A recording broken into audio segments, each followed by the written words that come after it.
नमस्कार, किसान समाचार में आपका स्वागत है। मैं हूं साइमा खान। सबसे पहले नजर हेडलाइंस पर।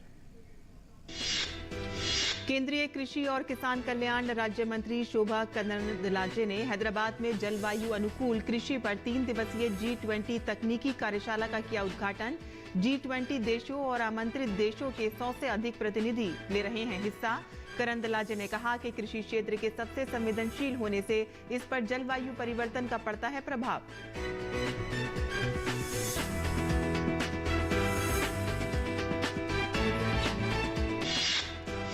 मध्य प्रदेश में कम बारिश और सूखे की आशंका को लेकर मुख्यमंत्री शिवराज सिंह चौहान ने की बैठक। कहा कि खरीफ की फसलें बचाने के लिए पूरी ताकत से करेंगे काम। डैम से पानी छोड़कर फसलों को बचाया जाएगा। मुख्यमंत्री ने अधिकारियों को दिए निर्देश। जल्द जल उपयोगिता समिति की करे बैठक। संकट की स्थिति से निपटने के लिए किसानों को करेंगे जागरूक।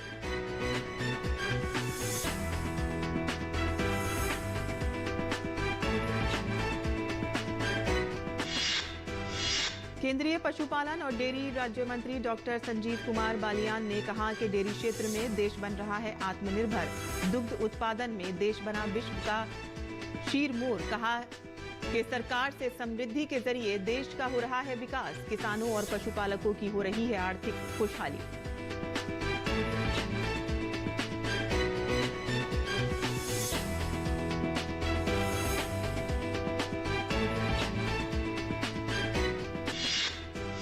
अगस्त में हुई औसत से कम बारिश। अगस्त 2023 में 162 मिलीमीटर बारिश हुई, जो अगस्त में होने वाली औसत बारिश से कम है। हिमाचल प्रदेश, उत्तराखंड, असम, मेघालय समेत कई क्षेत्रों में हुई जमकर बारिश। मौसम विभाग ने सितंबर महीने में सामान्य वर्षा का जताया अनुमान।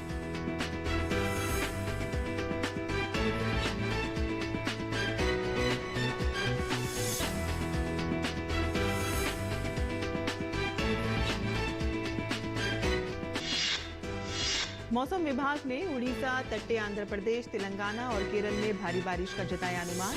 आंध्र प्रदेश, तेलंगाना और केरल में बहुत तेज बारिश की आशंका। विदर्भ, छत्तीसगढ़, मध्य महाराष्ट्र, कर्नाटक, तटीय आंध्र प्रदेश तथा अंडमान और निकोबार द्वीप समूह में भी तेज बारिश के आसार।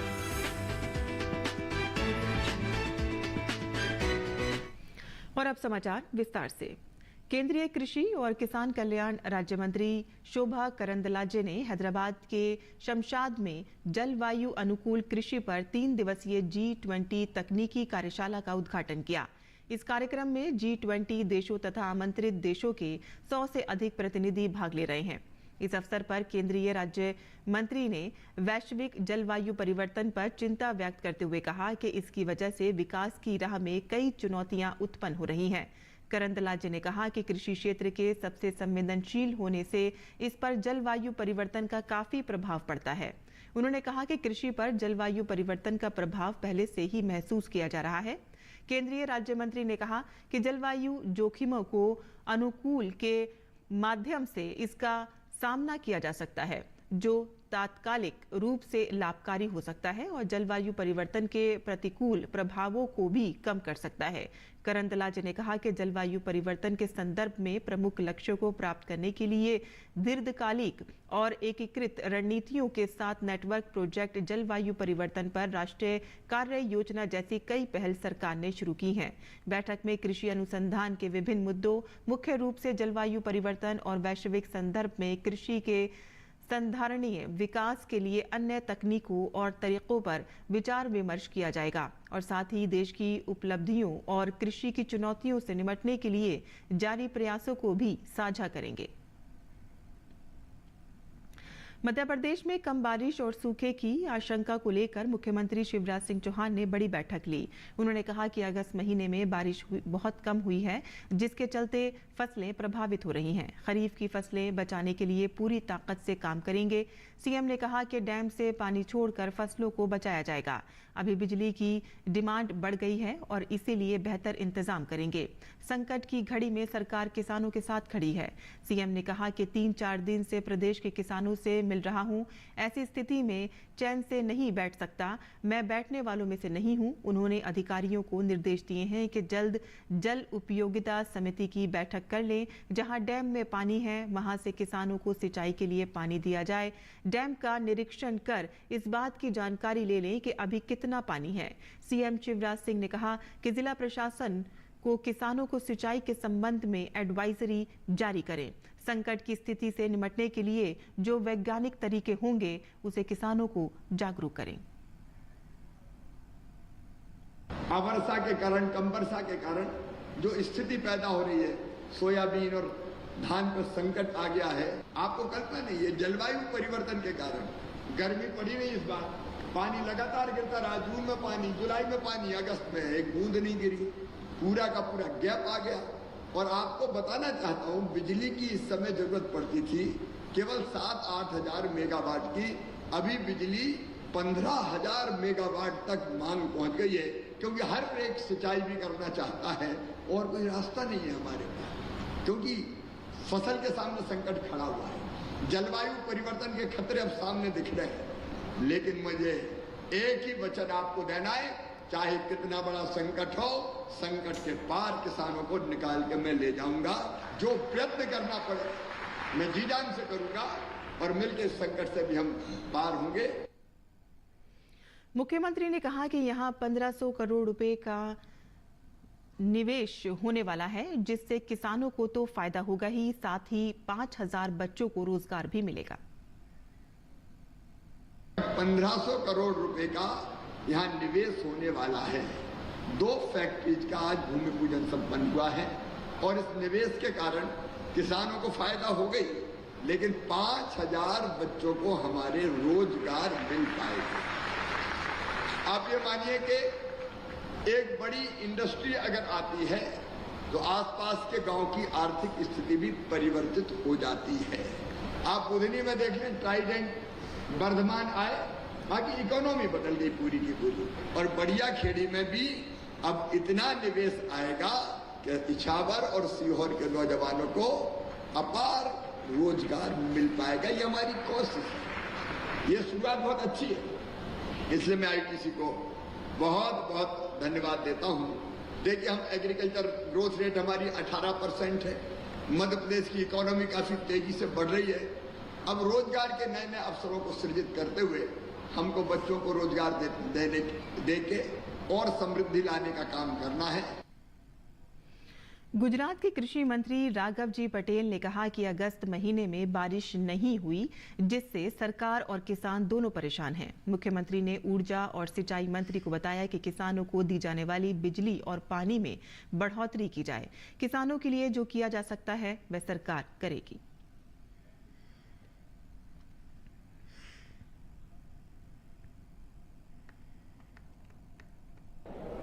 रासायनिक खाद में नैनो टेक्नोलॉजी से बने हुए, चाहे यूरिया हो, चाहे डीएपी हो, चाहे अन्य कोई खाद्य हो, तो उससे किसानों को बड़ा फायदा होता है। एक तो सस्ता मिलता है, दूसरा उत्पादन खर्च कम होता है, स्वदेशी टेक्नोलॉजी से होता है, जिससे जो कच्चे माल उसमें जो यूज होता है उसकी आयात करने की जरूरत नहीं पड़ती।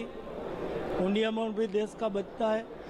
इसीलिए तमाम प्रकार से किसानों को भी फायदा, उत्पादन भी ज़्यादा मिलता है। ये जो नैनो टेक्नोलॉजी से बना हुआ ये यूरिया है, वो पूरा उसका उपयोग भी होता है, ज़मीन को भी उससे फ़ायदा होता है। इसलिए सब तरह से ये नैनो यूरिया से किसानों को फायदा होता है, सरकार को भी फायदा होता है। इसीलिए हम ये नैनो पद्धति से बने हुए यूरिया का और अन्य खाद ज़्यादा से ज़्यादा किसान उसका उपयोग करें, क्योंकि संपूर्ण स्वदेशी है और सरकार को भी आर्थिक फायदा होता है, किसान को भी फायदा होता है। इसीलिए हम सब उसकी सिफारिश कर रहे हैं। मॉनसून की बेरुखी के चलते इस साल का अगस्त का महीना सबसे ज्यादा सूखा साबित हुआ है। मौसम वैज्ञानिकों के अनुसार 1901 के बाद बीते 122 सालों में अल नीनो से बुरी तरह प्रभावित अगस्त का महीने में ऐसे मौसम के हालात देखने को मिले हैं कि जब अगस्त के महीने में कम बारिश से सूखे का असर दिखा है। भारतीय कृषि अनुसंधान संस्थान के प्रधान मौसम वैज्ञानिक डॉक्टर सुभाष नटराज पिल्लई ने कहा कि सितंबर माह में सामान्य बारिश की उम्मीद है, बावजूद तापमान में बढ़ोतरी की आशंका रहेगी। देखते हैं ओपी यादव की ये खास रिपोर्ट। वैश्विक जलवायु परिवर्तन की चुनौतियों से देश में सूखे की समस्या बढ़ती जा रही है, जिसका सीधा असर खेती किसानी पर पड़ रहा है। मानसून की बेरुखी से युक्त अल नीनो से बुरी तरह प्रभावित अगस्त 2023 का महीना साल 1901 के रिकॉर्ड के अनुसार अब तक का सबसे शुष्क महीना दर्ज किया गया है। बारिश नहीं होने से अगस्त माह में तापमान में बढ़ोतरी के साथ भीषण गर्मी का एहसास हुआ है, जिससे कृषि फसलों पर विपरीत असर पड़ रहा है। भारतीय कृषि अनुसंधान संस्थान के प्रधान मौसम वैज्ञानिक और भौतिकी विभाग के विभागाध्यक्ष डॉक्टर सुभाष नटराज पिल्लई ने कहा कि बीते 122 सालों में ऐसा पहली बार हुआ है जब अगस्त महीने में देश भर में 160.3 मिलीमीटर बारिश दर्ज की गई है, जो सामान्य 241 मिलीमीटर के मुकाबले 33% कम है। ये फिगर्स भी 32% का अकॉर्डिंग टू दी IMD और मेट्रोलॉजिकल डिपार्टमेंट और अदर एजेंसी के हिसाब से देखेंगे तो करीब इस साल 1901 के बाद ज़्यादा ड्राउट है, 32% का डेफिसिट है।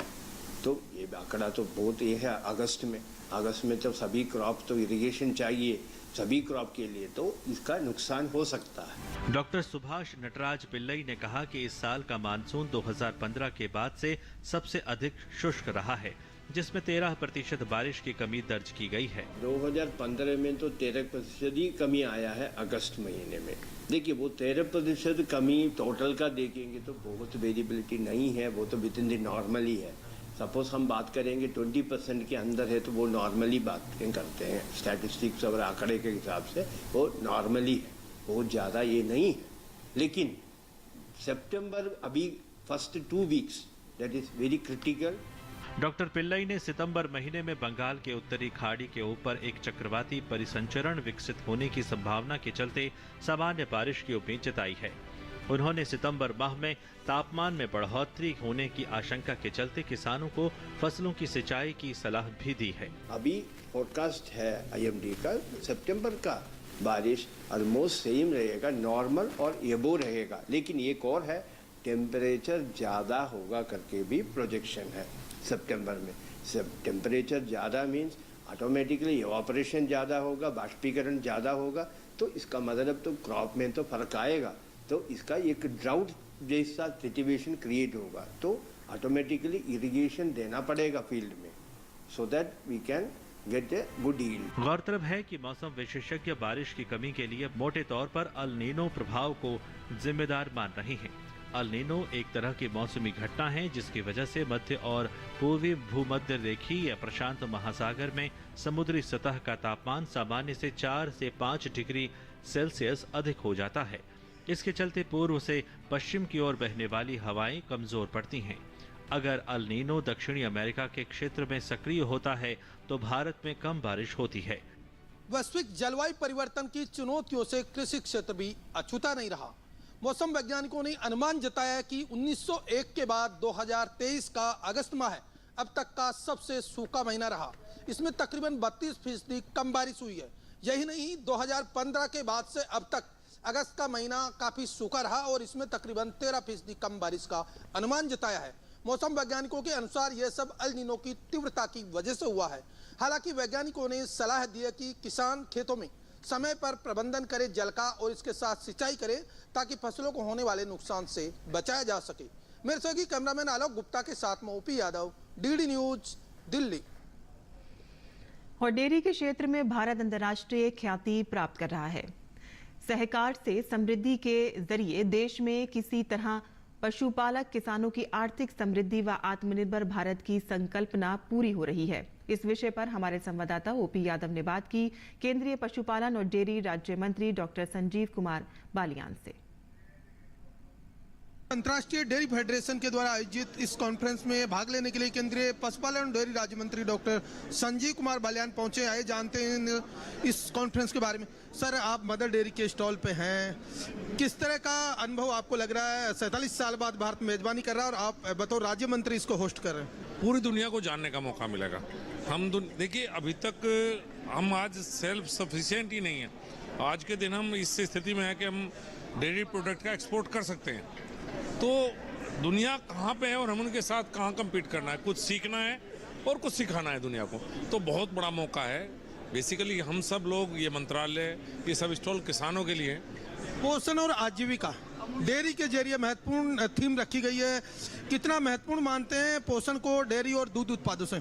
देखिए, प्रधानमंत्री जी ने कहा कि 8.5 लाख करोड़ का दूध हम पैदा करते हैं, जो गेहूं और चावल की कीमत से भी ज़्यादा है। तो 8 करोड़ किसान परिवार जुड़े हुए हैं। इस 8.5 लाख करोड़ की कीमत ये 8 करोड़ किसानों में बढ़ती है। तो गांव के स्तर पर आजीविका का सबसे बड़ा सोर्स कहेंगे। और पोषण, आप देखिए, गांव के स्तर पे देश में पहले से ही हमारा दूध तो हर स्तर पे, बच्चे से लेकर शुरुआत और बुजुर्ग तक, चूँकि हमारे देश ज़्यादातर वेजिटेरियन हैं, तो दूध सबसे बड़ा सोर्स है कह सकते हैं आप, न्यूट्रिशन का सबसे बड़ा सोर्स भी, आजीविका का भी देश में सबसे बड़ा सोर्स है। भारत का जो सहकारी मॉडल है उसको न केवल भारत बल्कि दुनिया भर में एक आदर्श मॉडल के रूप में जाना जाता है और निश्चित तौर पर इतने बड़े प्लेटफॉर्म पर हम वैश्विक जगत को एक आदर्श मॉडल देकर सहकारिता के जरिए विश्व गुरु बनने का जो सपना है डेयरी सेक्टर में साकार करने की ओर अग्रसर है। क्या कहेंगे? देखिए, 20,000 करोड़ कर्नाटका, अमूल जाइए शायद 55,000 करोड़ रुपए। आप मदर डेयरी पे खड़े हैं, ये भी किसानों के लिए भारत सरकार की संस्था है। तो और जहाँ जिन प्रदेशों में हम कमजोर है, अभी असम का डेयरी में अपने हाथों में लिया है, बिहार मजबूती से खड़ा है। यही एकमात्र ऐसा मॉडल है कोऑपरेटिव जिससे किसान को 70% से ज़्यादा जो कीमत जिसमें दूध बिकता है किसान को मिलती है, किसी और मॉडल में नहीं बिक सकती। तो ये मॉडल ही देश में हर प्रदेश, हर गाँव तक हमें ले जाना पड़ेगा। तो केंद्रीय पशुपालन और डेयरी राज्य मंत्री डॉक्टर संजीव कुमार बालियान, जिनका माना कि इस अंतर्राष्ट्रीय कॉन्फ्रेंस के जरिए एक और जहां भारत के किसानों को अंतर्राष्ट्रीय स्तर की तकनीक जानने का अवसर मिलेगा, वहीं भारत के सहकारी मॉडल को वैश्विक जगत पर प्रतिस्थापित करने का काम भी होगा। मेरे सहयोगी कैमरामैन राकेश के साथ में OP Yadav, DD news, greater Noida. और उत्तर प्रदेश के जल शक्ति मंत्री स्वतंत्र देव सिंह ने कहा है कि किसानों के हर खेत तक पानी पहुंचे, इसके लिए सरकार लगातार काम कर रही है। सिकंदर टेल तक पानी कैसे पहुंचे किसानों को, इस स्थिति में इसके लिए भी किसानों के लिए हेलो टेल, हेलो किसान के नाम से मैं टेल पर चौपाल के लिए सभी जेई से बोला हूं, और ये चौपाल भी टेल पर शुरू हो गया है। धीरे धीरे सभी टेल पर चौपाल, और ट्यूबवेल के माध्यम से भी जो किसानों को पानी पहुंचाना चाहिए, ट्यूबवेल के माध्यम से भी किसान को पानी पहुंचे, किसी प्रकार की कठिनाई ना हो। और हेलो किसान वहाँ भी चालू हो गया है। प्रत्येक ट्यूबवेल पर जो हमारा विभाग है वहाँ भी चौपाल के लिए उन किसानों के साथ बैठकर, यानी किसान का भी सहयोग होना चाहिए, नहरों में भी किसान का सहयोग होना चाहिए, कहीं कटने न पावे। 400-600 किलोमीटर है, जिसे अलीगढ़ से मैं बैराज से शुरू करूँगा, अपना नरौरा बैराज से पानी ले जाना पड़ता है प्रयागराज के बॉर्डर पर। तो इटावा से लेकर मेरे को रास्ते में जितने भी पड़ते हैं, कहीं कटान भी ना हो और सब किसान इसका पानी लें। दूसरा, लघु सिंचाई माध्यम से 45 लाख हमारे उथले, गहरे, मध्यम वह भी लगाए हैं, और किसानों के लिए फ्री। पहले बार आरएन योगी जी के आने के बाद राज्य के अंदर इसको जस्ट डबल हम किए। जो 7,000 में पहले छूट था वो हम लोग 14,000 किए, और अनुसूचित के लिए 19,800 की। तो ये सभी भी योजनाएं हमारे नीचे तक जा रही है, कुल मिलाकर सिंचन क्षमता बढ़ाने के लिए और शुद्ध पानी घर तक पहुंचाने के लिए।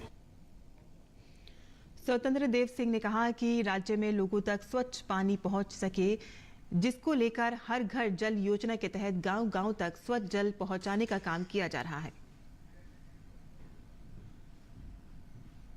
इस समय जल जीवन मिशन को हम लोगों का लक्ष्य है कि 2024 तक सभी घरों में टोटी पहुंचा दें और पाइपलाइन के माध्यम से शुद्ध जल की व्यवस्था करवाई जाए। उसके लिए रात दिन परिश्रम की पराकाष्ठा हो रही है। लगभग 1.5 करोड़ के ऊपर संख्या पहुंच चुकी है। 2 करोड़ 62 करना है।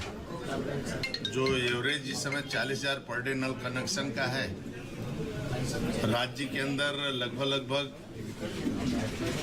लगभग 90% के आसपास बोरिंग भी हमारी हो चुकी है।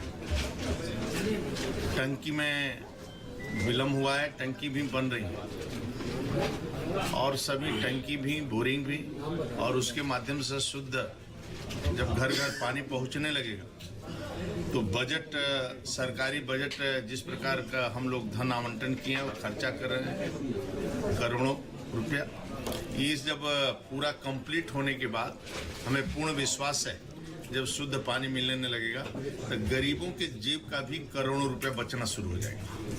क्योंकि जब शुद्ध पानी मिलेगा तो बीमारी भी नहीं होगी, जो बीमारियां छोटी मोटी होती है वो बीमारियों से मुक्ति मिलेगी।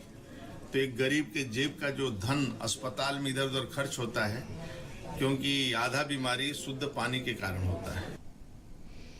मौसम विभाग ने उड़ीसा, तटीय आंध्र प्रदेश, तेलंगाना और केरल में तेज से बहुत तेज बारिश का अनुमान व्यक्त किया है।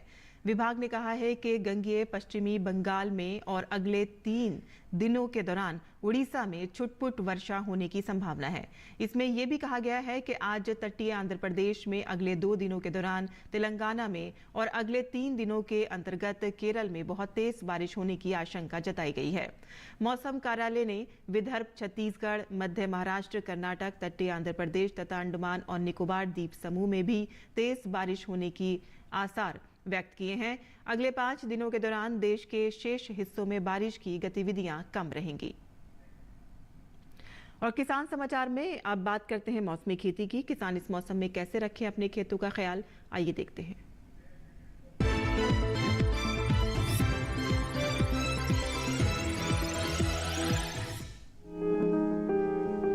पश्चिमी उत्तर प्रदेश के मैदानी और तराई इलाकों के किसान इस समय सभी फसलों के अलावा सब्जियों में सिंचाई करें। इसके साथ ही यहाँ गन्ने को सूखी पत्तियों से बांधें। इसके अलावा यहाँ अरहर को रोगों से बचाने के लिए खेतों से खरपतवार साफ करें। वहीं उत्तर प्रदेश के दक्षिण पश्चिम अर्ध शुष्क और मध्य मैदानी इलाकों में इस समय अगैती फूल गोभी की रुपाई करें। यही ये समय खरीफ धनिया की बुआई के लिए भी उपयुक्त है। उत्तर प्रदेश के दक्षिण पश्चिम और मध्य मैदानी इलाकों में ही धान के खेतों में यदि कीट का प्रकोप दिखाई दे तो सिंचाई ना करें। साथ ही कृषि विशेषज्ञों की सलाह से दवाओं का छिड़काव करें। यही इस समय मक्का, मूंग और उड़द की फसल पकने की अवस्था में है। ऐसे में किसान खेतों में सिंचाई या कीटनाशकों का प्रयोग ना करें। उत्तर प्रदेश के बुंदेलखंड में किसान टमाटर, बैंगन, मिर्च, अगैती फूल गोभी, पत्ता गोभी और गेंदा की पौध की उचित नमी की स्थिति में तैयार खेत में रुपाई जारी रखें। यहीं अरहर, मूंग और उड़द में खरपतवार नियंत्रण करें। इसके साथ ही यहाँ खरीफ प्याज की रुपाई के लिए ये समय उपयुक्त है। बुंदेलखंड में ही अरहर, मूंग और उड़द की फसलों में निराई गुड़ाई करें। साथ ही यहाँ के किसानों को सलाह दी जाती है कि आने वाले दिनों में उड़द, मूंग और बाजरा की फसलों में सिंचाई और खेतों से खरपतवार साफ करें। उत्तर प्रदेश के उत्तर पूर्वी मैदानी इलाकों में टमाटर की नर्सरी तैयार करें। इसके साथ ही यहाँ सब्जियों की नर्सरी में कीटों की निगरानी करते रहें। यही कद्दू की बेलों को सड़ने से बचाने के लिए उन्हें उठाने की उचित व्यवस्था करें। उत्तर प्रदेश के पूर्वी मैदानी और विंध्य क्षेत्र में खड़ी फसलों में निराई गुड़ाई के अलावा नाइट्रोजन का छिड़काव करें। इसके अलावा यहाँ परवल की रुपाई करें। वहीं दिल्ली की बात करें तो यहाँ बैंगन, टमाटर, मिर्च, फूल गोभी और पत्ता गोभी की रुपाई करें। इसके साथ ही यहाँ खेतों में जरूरत के अनुसार सिंचाई करें।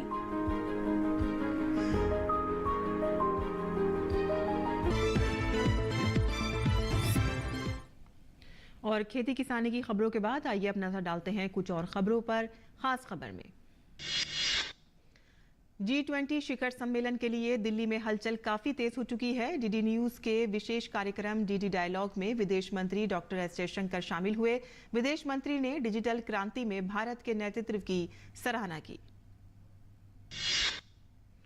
डीडी कॉन्क्लेव में केंद्रीय मंत्री अनुराग सिंह ठाकुर ने एक सवाल के जवाब में कहा कि एक राष्ट्र एक चुनाव समय की मांग है और साथ ही उन्होंने कहा है कि इस फैसले में पारदर्शिता और सर्वसम्मति से निर्णय लिया जाए।